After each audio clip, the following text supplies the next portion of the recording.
நான் இப்போது பருப்பு கத்திரிக்காய் கடையல் பண்ணிகிட்ருக்கேன். அதுக்கு தேவையான பொருள் பார்த்திங்கன்னா, பருப்பு, தக்காளி, சீரகம், பூண்டு, வெங்காயம், பச்சை மிளகா, கத்திரிக்காய் கட் பண்ணி வச்சுருக்கேன். இதெல்லாம் ஒன்றா சேர்த்து பருப்பில் போட்டு வேக வச்சு 3 விசில் விட்டு எடுக்கணும்.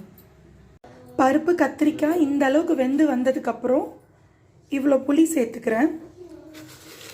அதுக்கப்புறம் அதில் உப்பு கொஞ்சம் போட்டு அதை நல்லா கடைஞ்சி எடுத்துக்கணும். இந்த பருப்பு கத்திரிக்காய் கடைஞ்சிட்டேன். இதை கடைஞ்சதுக்கப்புறம் வேறு பாத்திரத்தில் எண்ணெய் ஊற்றி கடுகு பொரிஞ்சதும் வெங்காயம் போடணும். வெங்காயம், கருவேப்பிலை, பெருங்காயம் இதெல்லாம் போட்டு வதங்கினதும் நம்ம பருப்பு கத்திரிக்காய் கடைஞ்சி வச்சதை அதில் ஊற்றிடணும்.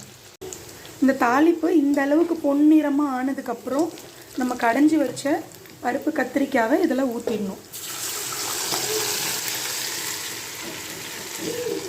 தேவைப்பட்டால் தண்ணி கூட கொஞ்சம் சேர்த்துக்கலாம்.